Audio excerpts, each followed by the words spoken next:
ಕರ್ನಾಟಕ ಕಾಂಗ್ರೆಸ್ನಲ್ಲಿ ನಾಯಕತ್ವ ಬದಲಾವಣೆಯ ಸೆಷನ್ ಈಗ ರೋಚಕ ತಿರುವನ್ನು ಪಡೆದುಕೊಂಡಿದೆ. ದೆಹಲಿಯಲ್ಲಿ ನಡೆದ ಸುಮಾರು 6 ಗಂಟೆಗಳ ಸುದೀರ್ಘ ಮ್ಯಾರಥಾನ್ ಸಭೆಯಲ್ಲಿ ನಾಯಕತ್ವ ಬದಲಾವಣೆ ಬಗ್ಗೆ ಚರ್ಚೆ ಆಗಿತ್ತು. ಈ ವೇಳೆ ರಾಹುಲ್ ಗಾಂಧಿ ಅವರು ಸಿದ್ದರಾಮಯ್ಯ ಅವರಿಗೆ ರಾಜ್ಯಸಭೆ ಆಫರ್ ನೀಡುವ ಮೂಲಕ ರಾಷ್ಟ್ರ ರಾಜಕಾರಣಕ್ಕೆ ಬರುವಂತೆ ಆಫರ್ ನೀಡಿದ್ದಾರೆ.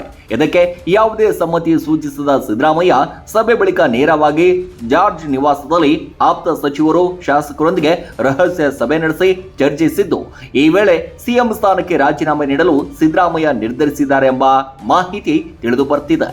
ಇನ್ನೊಂದೆಡೆ ಯಾವುದೇ ಕಾರಣಕ್ಕೂ ರಾಜೀನಾಮೆ ನೀಡಬೇಡಿ ಎಂದು ಆಪ್ತರು ಈಗ ಸಿದ್ದರಾಮಯ್ಯ ಅವರಿಗೆ ಸಲಹೆಯನ್ನ ನೀಡಿದ್ದು, ನಿಮ್ಮ ಪರವಾಗಿ ನಾವೇ ರಾಹುಲ್ ಗಾಂಧಿ ಬಳಿ ಮಾತನಾಡುತ್ತೇವೆ ಎಂದಿದ್ದಾರೆ. ಇದಕ್ಕೆ ಸಿದ್ದರಾಮಯ್ಯ, ಇಲ್ಲ, ನಾನು ರಾಹುಲ್ ಗಾಂಧಿ ಅವರನ್ನ ನಿರಾಕರಿಸಲು ಸಾಧ್ಯವಿಲ್ಲ, ನಾನು ರಾಜೀನಾಮೆ ಕೊಡುತ್ತೇನೆ, ನೀವು ಬೇಕಾದ್ರೆ ಹೋಗಿ ಮಾತನಾಡಿ ಅಂತ ತಿಳಿಸಿದ್ದಾರೆ.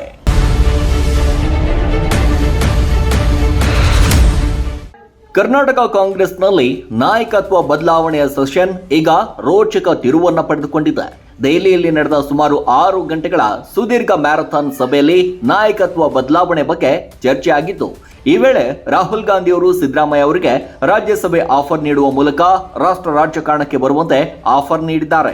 ಇದಕ್ಕೆ ಯಾವುದೇ ಸಮ್ಮತಿ ಸೂಚಿಸದ ಸಿದ್ದರಾಮಯ್ಯ ಸಭೆ ಬಳಿಕ ನೇರವಾಗಿ ಜಾರ್ಜ್ ನಿವಾಸದಲ್ಲಿ ಆಪ್ತ ಸಚಿವರು ಶಾಸಕರೊಂದಿಗೆ ರಹಸ್ಯ ಸಭೆ ನಡೆಸಿ ಚರ್ಚಿಸಿದ್ದು, ಈ ವೇಳೆ ಸಿಎಂ ಸ್ಥಾನಕ್ಕೆ ರಾಜೀನಾಮೆ ನೀಡಲು ಸಿದ್ದರಾಮಯ್ಯ ನಿರ್ಧರಿಸಿದ್ದಾರೆ ಎಂಬ ಮಾಹಿತಿ ತಿಳಿದು ಬರ್ತಿದೆ.